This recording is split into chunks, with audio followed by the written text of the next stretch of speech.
হে তরুণ যুবকেরা, হে আমার বন্ধুরা, শুনে রেখে দিন বাবা, জেনে রেখে যান, আল্লাহর নবী সবর করলেন, ধৈর্য ধারণ করে নিলেন। এই খবরটা দ্রুত গতিতে আম্মা জান ফাতেমাতুজ জোহরা রাদিয়াল্লাহু তাআলা আনহার কানে গেল। আম্মা জান কাঁদতে কাঁদতে বেহুশের মতো, পাগলিনীর মতো আল্লাহর নবীর কলিজার টুকরা খাতুনে জান্নাত অস্থির হয়ে পড়লেন, কেঁদে কেঁদে জারে জার হয়ে পড়লেন। আব্বা জান, আব্বা জান, আব্বা জান, ফেরেশতা জিবরাইল আলাইহিস সালাম আমার সন্তানদের নিয়ে কি কথা বলেছেন, কি কথা বলেছেন, আমার সন্তানদের নিয়ে কি বাণী দিয়ে গেছেন, কি কথা বলে গেছেন। আমার সন্তানদেরকে নাকি আপনার উম্মতেরা, জালিম উম্মতেরা নিষ্ঠুরভাবে শহীদ করে দেবে। কেন আব্বা জান, কেন আব্বা জান? কাঁদতে লাগলেন। আমি ফাতেমা তোমার ও পিতামর, কি কথা আমায় তুমি শোনালে। আমি ফাতেমা তোমার ও পিতামর, কি কথা আমায় তুমি শোনালে। করবে কি ভুল, ক্ষমা নাই যার হাসান হুসাইনের জীবনে, হাসান হুসাইনের জীবনে। আব্বা জান, আমার সন্তানেরা কি এমন অন্যায় করবে, কি এমন অন্যায় করবে যার জন্য আপনার জালেম উম্মতেরা তাদের উপর এরকম কঠিন মুসিবত নামিয়ে আনবে। আল্লাহর নবী বলেন, ও বেটি ফাতেমা, না সাবরি করো না, ধৈর্য হারা হয়ে যেও না। আমার আল্লাহর পক্ষ থেকে জানানো হয়েছে, তোমার সন্তানদের দেখিয়ে কাল কিয়ামতের দিনে আমি আমার কোটি কোটি গুনাহগার উম্মত উম্মতিদের নাজাত করাতে পারবো। আম্মা জান সবর করে নিলেন। বন্ধুরা আমার, তরুণ যুবকেরা আমার, মুরব্বিয়ানেরা আমার, শুনে রেখে দিন, এইভাবে চলতে লাগলো, এইভাবে চলতে লাগলো। আম্মা জান বলতে লাগলেন, আব্বা জান, আব্বা জান, তবে আমার একটা প্রশ্ন আছে, যখন আমার সন্তানদের প্রতি এরকম মুসিবত আসবে তখন আপনি কি হায়াতে থাকবেন? আল্লাহর নবী বললেন, না বেটি ফাতেমা, সে সময় আমি দয়ার নবী তাদের নানা জান হায়াতে থাকবো না। আল্লাহর নবীকে বেটি ফাতেমা আবার বলতে লাগলেন, তাহলে কি সেই সময় আপনার জামাতা শেরে খোদা আলী মুর্তজা সেই সময় কি হায়াতে থাকবেন? না না না, ও বেটি ফাতেমা, সেই সময় আমার জামাতা হায়াতে থাকবেন না। তাহলে আমি জনম দুঃখিনী মা, আমি গর্ভধারিণী মা, জননী মা, আমি ফাতেমা কি সেই সময় হায়াতে থাকবো? এত কঠিন মুসিবতের উপর আমার সন্তানেরা যখন যাবে সে সময় কি আমি দুনিয়ায় থাকবো? না বেটি ফাতেমা, সেই সময়তে তুমিও দুনিয়ায় থাকবে না। আল্লাহর নবীর কলিজার টুকরা কন্যা খাতুনে জান্নাত আম্মা জান কাঁদতে শুরু করলেন। সেই সময় আল্লাহর নবী বললেন, ও বেটি ফাতেমা, চিন্তা করো না, এ কথা ভেবো না যে তোমার সন্তানদের জন্য শোক মানানোর কেউ থাকবে না। শুনে রেখে দাও, কাল কিয়ামত পর্যন্ত আমার উম্মতের মধ্যে কোটি কোটি উম্মত যারা আশিকে রাসূল হবে, যারা তোমার সন্তানদের ভালোবাসবে, কাল কিয়ামত পর্যন্ত কোটি কোটি উম্মত উম্মতি চোখের পানিতে তোমার সন্তানদের জন্য বুকটা ভাসিয়ে দেবে। এক শ্রেণীর মানুষ তারা মনে করে, আমরাই মনে হয় ইমাম হাসান ইমাম হুসাইন হুজুরকে ভালোবাসি, তাই মুহররমের দিন এলে তারা কি করে, লাঠি ফাটি নিয়ে বেরিয়ে পড়ে, বুঝলেন? লাঠি ফাটি নিয়ে বেরিয়ে পড়লো। আবার কিছু কিছু জায়গায় দেখা যায় লাঠি তো নিয়েছে, হ্যাঁ, ইমাম হুসাইন হুজুরের কবর বানিয়েছে। আবার বুঝতে পারছো, কবর বানিয়ে বলছে এই কবরে ইমাম হুসাইন আসবে, ইমাম হুসাইন হুজুর এই কবরে নাকি আসবে। আবার তার সঙ্গে সঙ্গে একটু ভালো করে বেশ একটু মানে একটু জমকালো করার জন্য আবার ডিজে লাগিয়েছে, ডিজে ঠিকঠাক ঠিকঠাক ঠিকঠাক এমন হচ্ছে, ডিজে মাথা খারাপ করে দেয়, বুঝতে পারছো? ছেলে মেয়ে মিছিলে বেরিয়েছে, ছেলে আবার মেয়ে, আমি গত বছরই দেখেছি ছেলের সঙ্গে মেয়েরাও মিছিলে বেরিয়েছে। সে চেহারা দেখলে মনে হবে না এরা ইমাম হোসেন হুজুরের প্রেমিক। বুঝতে পারছেন ভাইরা আমার, তরুণ যুবকেরা আমার, গালে চাপড়াচ্ছে, মুখে চাপড়াচ্ছে, বুকে চাপড়াচ্ছে। হ্যাঁ, এই যে বলছে আবার হাদিসে আছে। এটা কোথায় আছে? বলছে হাদিসে আছে। কি হাদিসে আছে? তারা হাদিস দিয়ে থাকে। বুঝতে পারছেন, আল্লাহর নবী ইন্তেকালের সময় কিছু মহিলা তারা কান্না শুরু করেছিল, সেই কান্নায় শামিল হয়েছিল। ইমাম কান্নায় শামিল হয়েছিলেন। আম্মাজান আয়েশা সিদ্দিকা রাদিয়াল্লাহু তাআলা আনহা, তিনিও কান্নায় শামিল হয়েছিলেন। এই হাদিস তারা দেয়। সেখানে যে কান্নার সিচুয়েশনটা ছিল সেটা নিয়ে কিছু মানুষ অজুহাত দেয়। বুঝতে পারছেন, সেই মোমেন্ট, সেই অবস্থাটা, সেটা মহিলাদের ব্যাপার। তারপরে কোন রাবি থেকে এসেছে, সানাদ কেমন, এগুলো নিয়ে অনেক ইখতিলাফ থাকতে পারে। মহিলাদের ব্যাপার, এটা নিয়ে ইখতিলাফ থাকতে পারে। আর যেখানে আপনি ডাইরেক্ট কোরআনের আয়াত পাচ্ছেন, লা তুলকু বিআইদিকুম ইলা তাহলুকাত, তোমরা তোমাদের জীবনকে ধ্বংসের দিকে এগিয়ে দিও না।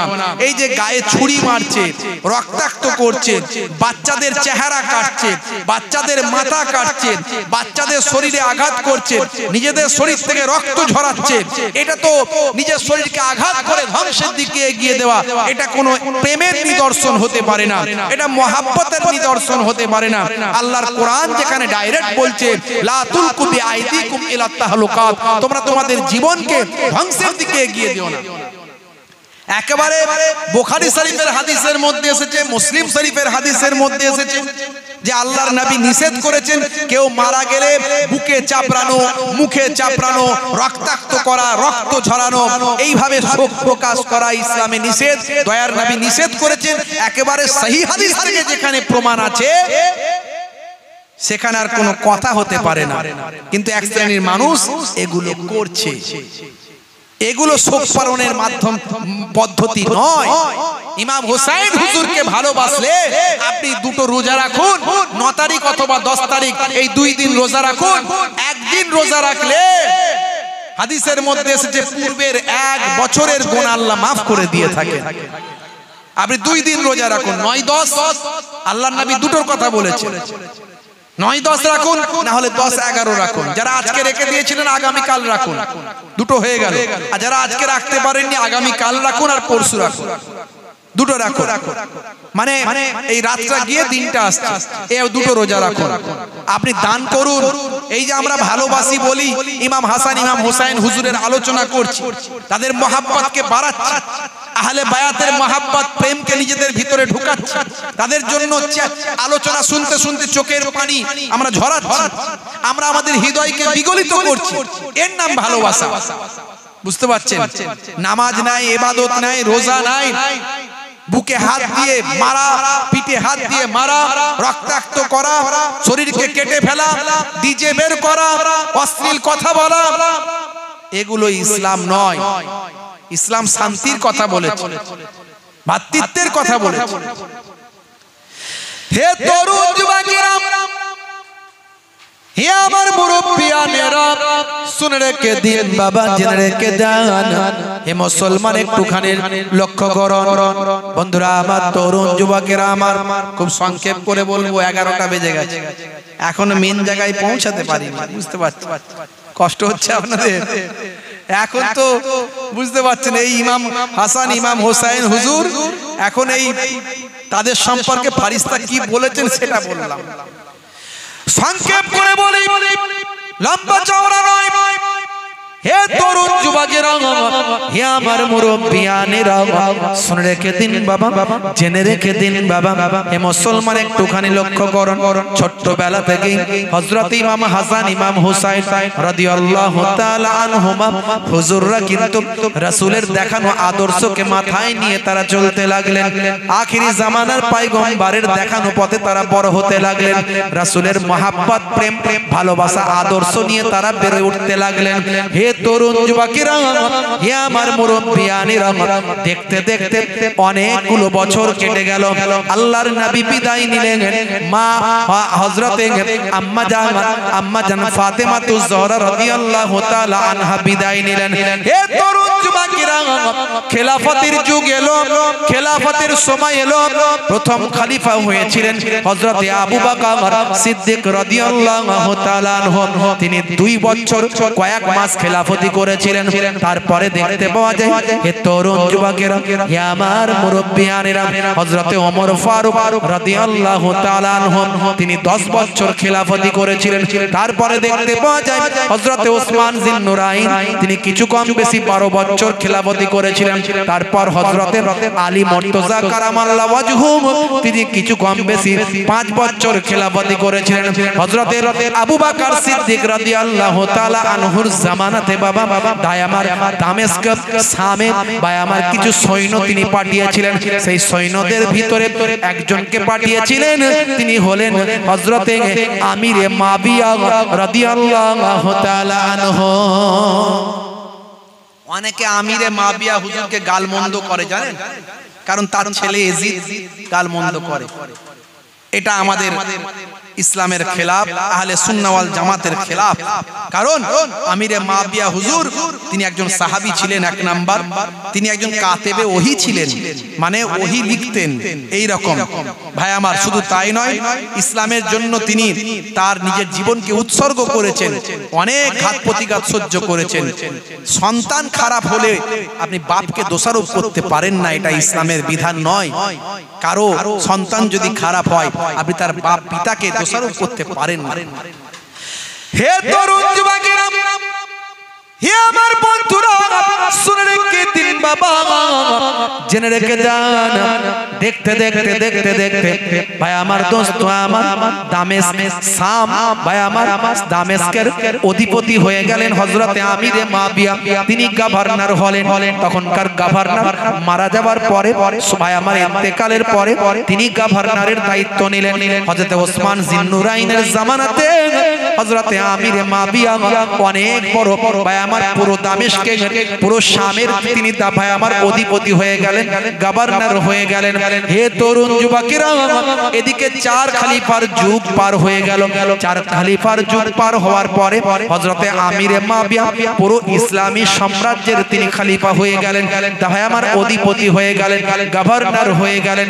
হে তরুণ যুবকেরা, হে আমার মুরব্বিয়ানেরা, তিনি গভর্নর থাকা কালে ইসলামী বিশ্বের গভর্নর হওয়া কালে ভাই আমার 5,10,000 দিরহাম প্রত্যেক বছর রাজকর হিসাবে হযরতে হাসান রাদিয়াল্লাহু তাআলা আনহু রাসূলের নওয়াসার কাছে পাঠিয়ে দিতেন। কারণ রাসূলকে ভালোবেসে, রাসূলকে মহব্বত করে তিনি রাজকর হিসাবে 5,10,000 দিরহাম মদিনা শরীফে পাঠিয়ে দিতেন। হে তরুণ যুবকেরা, সংক্ষেপ করে বলি ভাইরা আমার, তরুণ যুবকেরা আমার, মুরব্বিয়ানেরা আমার, এদিকে রাসূলের কলিজার টুকরা নাতিরা বিবাহের উপযুক্ত হলো, তাদের বিবাহ দেওয়া শুরু হলো। হযরত ইমাম হাসান রাদিয়াল্লাহু তাআলা আনহুকে ভাইরা আমার বিবাহ সংক্রান্ত নিয়ে বারবার বিষ পান করানো হয়েছিল। তখনকারের বিবাহ ছিল হালকা, এত কঠিন ছিল না। এখন বিয়ে মানে ছেলেদের চিন্তা। এখন ছেলেরা সহজে বিয়ে করতে পারে না। বিয়ে করলে এত টাকা দরকার, এত টাকা দেনমোহর হবে, সেটা দিয়ে দেওয়া দরকার।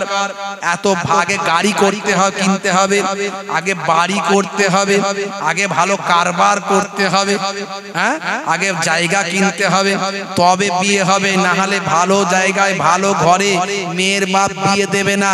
আগে দেখবে ছেলে কি করে, ছেলে ভালো না মন্দ চিন্তা করে না, আগে দেখবে ছেলে কি করে, ইনকাম কত। কথা ঠিক না ভুল? তাওয়াক্কুলটা আমাদের কমে গেছে। আমরা ছেলেটা ভালো দেখে দিয়ে দিলে ছেলে যখন ভালো ঠিক একটা উপায় খুঁজে নেবে এ চিন্তা করি না। আমরা দেখি সে কত টাকার মালিক আগে দেখি। দেখা গেল ছেলে কোটিপতি, ছেলে কোটিপতি, মেয়ের বাপ মনে মনে করলো আমার মেয়েকে রাজ রানী করে রাখবে, কিন্তু দেখা গেল কোটিপতি ছেলে, গুন্ডা মস্তান চোর ডাকাত নিয়ে তার কারবার, রাতের বেলা লাল পানি চালিয়ে আসে, এসে তার বউকে ঘাকাতক করে পেটে। আচ্ছা বলেন টাকায় কোনো শান্তি দিতে পারবে? তখন বলে হুজুর কি বিয়ে দিয়ে যে ভুল কাজ করলাম। আমি এই জন্য বলি ছেলের বিয়ে দেওয়ার আগে মেয়ের মাকে দেখো, মেয়ের বাপকে দেখো। যে ঘর থেকে বৌমা আনবে, বৌমা কত সুন্দরী, এই চিন্তায় ছেলে, ছেলের বাপ মা চিন্তায় পেরেছেন আমার বৌমা যেন সুন্দরী হয়, গ্রামের সেরা বউ হয়। একবারও চিন্তা করছে না আমার বৌমা এসে সংসারে অশান্তি লাগাবে কিনা, আমার বৌমা এসে সবাইকে দেখবে কিনা, আমার বৌমাটা সুন্দর ব্যবহার হবে কিনা, এ চিন্তা একবার নয়। যদি হতো তাহলে বৌমা আনার আগে বৌমার মাটাকে দেখতো কেমন, ওর মা কেমন। মা যদি ভালো হয়, গাছ ভালো হলে ফল ভালো হবে। মাটা যদি ভালো হয়, বৌমা ভালো হবে। বাপটা যদি ভালো হয়, বৌমা ভালো হবে। তাহলে বৌমা খোঁজার আগে বৌমার বাপ মাকে ভালো করে চেক করা দরকার। সেই চেক এরা করে না। আর ছেলে জামাই করার আগে, জামাই আগে কত টাকার মালিক এই চিন্তা করার আগে জামাইয়ের ক্যারেক্টার খবর নেওয়া দরকার। তার ক্যারেক্টার, চরিত্রটা কেমন। সে একটা বউ নিয়ে খুশি হবে না, তার 50টা বউ দরকার।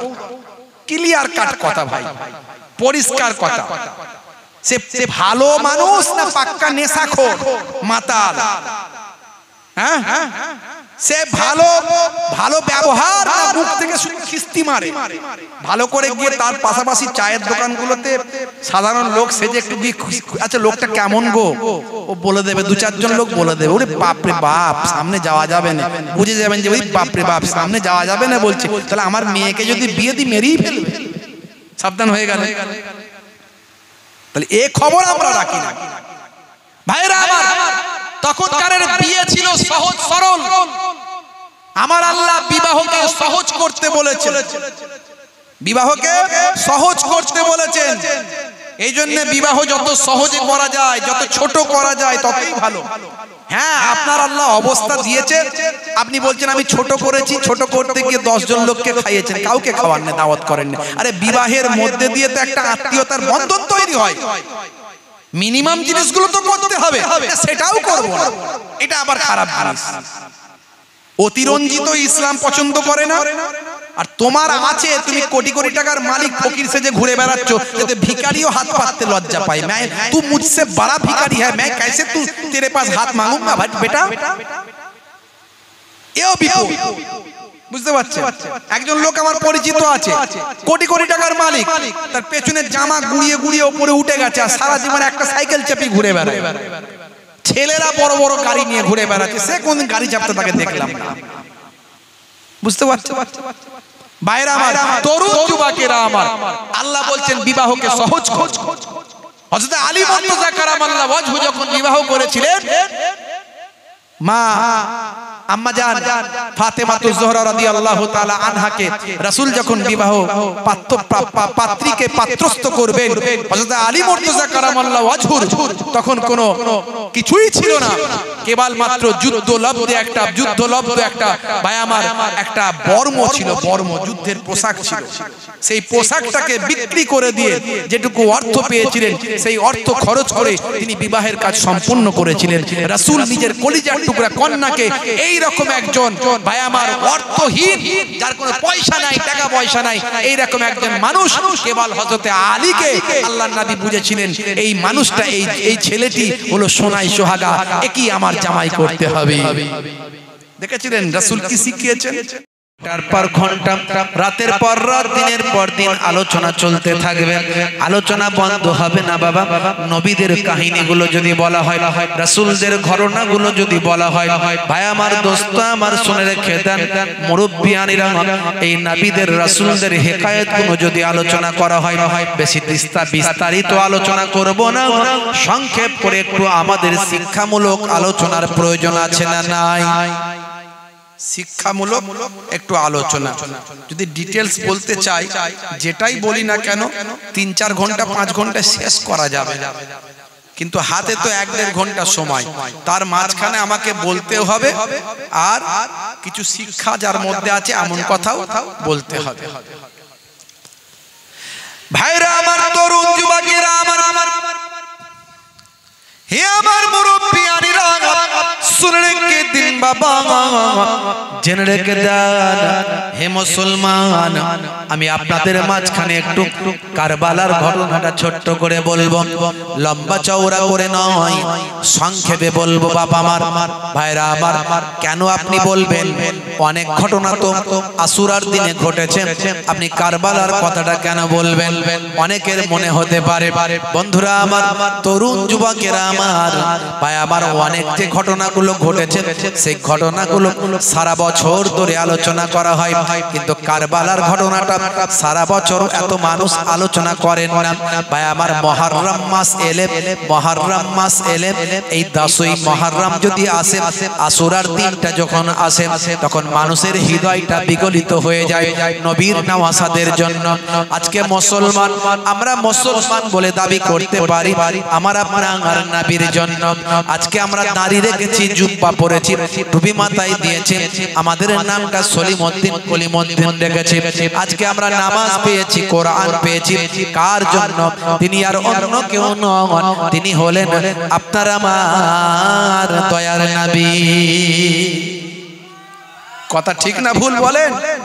তাহলে সেই নবীকে ভালোবেসে তার নাতিদের আমরা ভালোবাসি। কথা ঠিক না ভুল? আপনারা ছোট হুজুরকে ভালোবাসেন বলেই ছোট হুজুরের নাতি মোহেবুল্লাহ হুসাইনিকে ভালোবাসেন। কথা ঠিক না ভুল? কারণ তারা বাগানটা তৈরি করেছে, মেহনতটা করে দিয়ে গেছে। আমরা তো কিছুই করতে পারি না, আমরা শুধু বাগানের ফল তুলে খাচ্ছি, মেহনত আমরা করতে পারিনি। কটা মাদ্রাসা, কটা মসজিদ, কটা কি করেছি একটু ভাবুন তো দেখি, কটা করেছি? হ্যাঁ করছি, আলহামদুলিল্লাহ। হুজুররা, বড় বড় যোগ্য যোগ্য হুজুররা তারা কাজ করছেন, করেননি তা নয়, আলহামদুলিল্লাহ। আমি ছোট মানুষ, আমার হাত দিয়ে অন্তত 10-20 খানা মাদ্রাসা মসজিদ আল্লাহ করিয়েছে, করছি। কিন্তু সেই তুলনায় তো নয়, তারা যেরকম করেছিলেন, মেহনত করেছিলেন। আওয়াজটা যেন বেশি না হয়, দরকার একটু সাউন্ড কমিয়ে দাও, হালকা করে দাও, কম করা যাবে না? বন্ধ হয়ে গেল। আচ্ছা, এই মাইকের আওয়াজ যাবে না তো?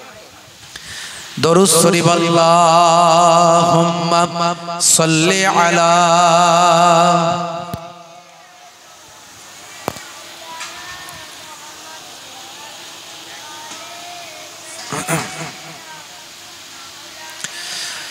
হে তরুণ যুবকেরা, আল্লাহর নবীকে আমরা ভালোবাসি,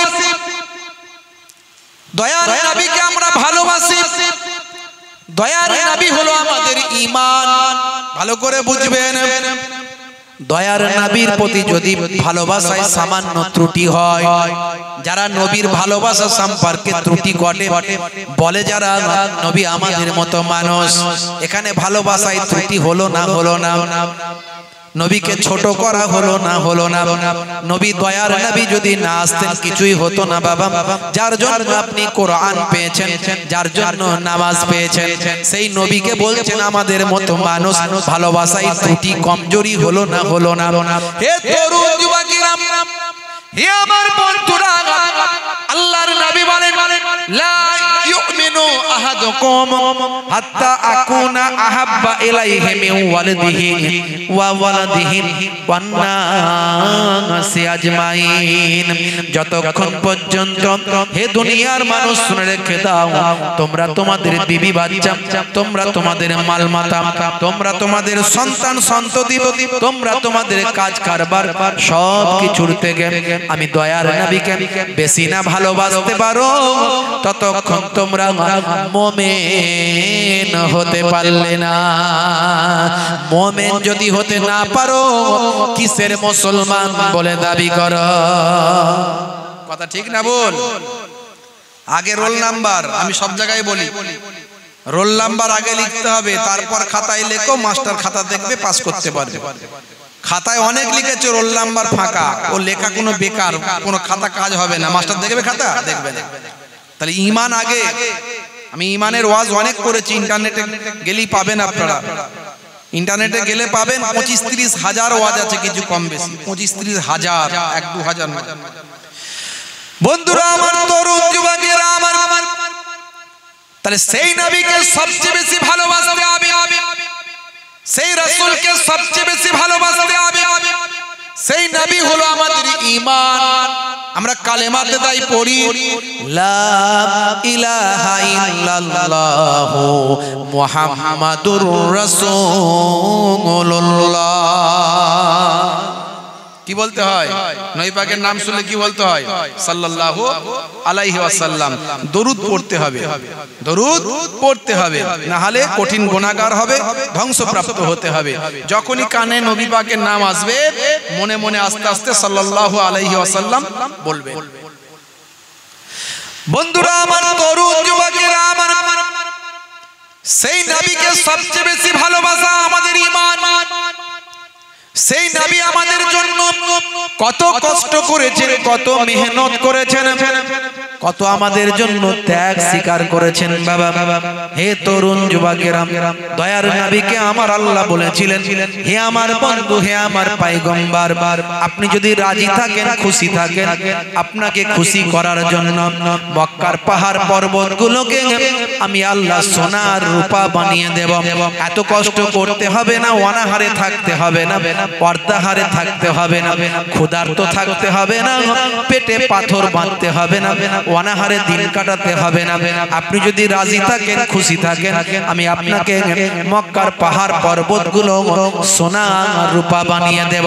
দয়ার নবী বলেছিলেন, না না, ও আমার খালিক, ও আমার মালিক, ও আমার আল্লাহ, না না, আমি চাই না, আমি ধনী হতে চাই না, বড় লোক হতে চাই না, আমি কোটি কোটি টাকার সম্পদশালী হতে চাই না, তার বিনিময়ে আমি গরিব থাকতে চাই। কারণ কাল কিয়ামত পর্যন্ত আমার কোটি কোটি উম্মতি হবে গরিব। যদি দেখে আমি নবী বড় লোক, আমি নবী সোনা রূপাওয়ালা, আমি নবী ধন সম্পদের মালিক, যদি তারা জানতে পারে, তাহলে তারা গরিব হওয়ার পরে কেমন করে জীবন যাপন করবে? তারা গরিব হবে, অনাহারে ওয়ার্তাহারে দিন কাটাবে, তখন তারা কষ্ট সহ্য করবে। তারা আমাকে দেখে তারা সবর করবে। আমার রাহমাতুল লিল আলামিন দয়ার নবী জীবনে অনেক কষ্ট করেছেন, গরিবই চেয়েছেন। আমার নবী ছিলেন গরিব, তাই গরিবের কথা চিন্তা করে, দয়ার নবীর কথা চিন্তা করে তারা সহ্য করতে পারবে। আমার আল্লাহ, আমি ধনী হতে চাই না, তার বিনিময়ে আমি গরিবই পেতে চাই। আমাদের জন্য নবী গরিবই জীবন যাপন করেছেন। বন্ধুরা আমার, তরুণ যুবকেরা আমার, সেই নবী সারাটা জীবনে ভুললেন না, আমাকে আপনাকে দুনিয়াদারিতে ভুললেন না। মেরাজে গিয়ে আমার আপনার নবী, মেরাজ শরীফে গিয়ে আমার আপনার নবী উম্মতকে ভুললেন না। আমার আপনার নবী, হে তরুণ যুবকেরা, হে আমার মুরব্বিয়ানেরা, মেরাজ শরীফে গিয়ে আমার আপনার জন্য আল্লাহর দরবারে সুপারিশ করলেন। নবী আমার ইন্তেকালের সময়তেও উম্মতি উম্মতি করলেন। শুধু তাই নয়, কবরের জমিনে গিয়েও দয়ার নবী মদিনার রওজা মোবারকে পড়ে পড়ে উম্মতি উম্মতি করছেন। বাবা, শুধু তাই নয়, কাল কিয়ামতের দিনে হাসরের ময়দানে সমস্ত নবীরা যখন নাফসি নাফসি নাফসি নাফসি করবে, সেই সময়তেও আমার আপনার রাহমাতুল লিল আলামিন দয়ার নবী মায়ার নবী সেই সময় আল্লাহর আরশে আজিমের নিচে আল্লাহর দরবারে পড়ে পড়ে উম্মতি উম্মতি বলে কাঁদতে থাকবে। এর জন্য আমরা আশুরার দিনে সেই নবীর নাতিরা কত নানা জানের জন্য ত্যাগ স্বীকার করেছেন, নানা জানের আদর্শকে তারা মেনেছেন, নানা জানের চরিত্রকে তারা বাস্তবায়িত করেছেন, নানা জানের দেখানো পথে তারা চলেছেন। তাই সেই নবী আমাদের নবী, আর সেই নবীর নাতিরা হলেন আমাদের নবীর নাতি। সে আমাদের নবীর নাতিরা কত কষ্ট করেছেন আমাদের জন্য, নানা জানের দেখানো পথ মানুষের কাছে পৌঁছে দেওয়ার জন্য। হে তরুণ যুবকেরা, হে আমার বন্ধুরা, নিজেদের জীবন দিয়েছেন, কিন্তু নানা জানের দেখানো পথ পথ থেকে তারা সরে যাননি, নিজেদের জীবনটা দিয়ে দিয়েছেন, কিন্তু ইয়াজিদকে ইমাম মেনে নিজেদের ঈমানটা বরবাদ করে দেননি। হে তরুণ যুবকেরা, তাই সেই আলোচনা থেকে উম্মতে মুহাম্মাদের শিক্ষা নেওয়া আছে। সেই রাসূলের আমরা উম্মত, রাসূলের নাতির শাহাদাতের মধ্যে দিয়ে আমাদের জ্ঞান অর্জনের ব্যাপার আছে, আমাদের কিছু শিক্ষা আছে। এরই জন্য আমরা বেশি বেশি এই মুহররম মাসে ইমাম হাসান ইমাম হুসাইনের হুজুরদের কথা আলোচনা করি, শুহাদা কারবালা হুজুরদের ঈমানের কথা আলোচনা করি, তাদের ত্যাগের কথা আলোচনা করি, তাদের মহাব্বতের কথা আলোচনা করি, তাদের রাসূলের আদর্শের কথা আলোচনা করি, তাদের ঈমানি শক্তির কথা আলোচনা করি, তাদের উম্মতে মুহাম্মাদের ভালোবাসার কথা আলোচনা করি, তাদের নামাজের কথা আলোচনা করি, তাদের ইবাদতের কথা আলোচনা করি। হে তরুণ যুবকেরা, আলোচনা করে থাকে সারা পৃথিবীর কোটি কোটি মানুষ আলোচনা করে থাকে সেই কারবালা ময়দান, যে কারবালা ময়দানে জালেমেরা নিষ্ঠুরভাবে জালেমেরা ও হায় আমার নওয়াসায়ে রাসূলদের শহীদ করেছিল। কারবালা ময়দানে ভাই আমার আহলে বায়াতের শহীদ করেছিল, সেই শাহাদাতের বর্ণনা আমরা আলোচনা করে থাকি। হে তরুণ যুবকেরা, হে আমার বন্ধুরা, শুনে রেখে দিন বাবা, সংক্ষেপে বলবো, লম্বা চওড়া নয়, ছোট করে বলবো, একটুখানি বুঝে নেবেন বন্ধুরা আমার, তরুণ যুবকেরা আমার, মুরব্বিয়ানেরা আমার, আল্লাহর নবী আর দয়ার নবী রাহমাতুল লিল আলামিন মক্কা ছেড়ে যখন মদিনা চলে গেলেন, সেই বছর থেকে হিজরত শুরু হয়। খ্রিস্টাব্দ যদি জিজ্ঞাসা করেন তাহলে 622 খ্রিস্টাব্দ, 622 খ্রিস্টাব্দে তিনি হিজরত করেছিলেন। হিজরি সন সেই থেকে শুরু হয়েছে। খলিফায়ে সানি হযরতে ওমর ফারুক ভাই আমার 622 খ্রিস্টাব্দ থেকে হিজরি সনের প্রবর্তন করেছেন।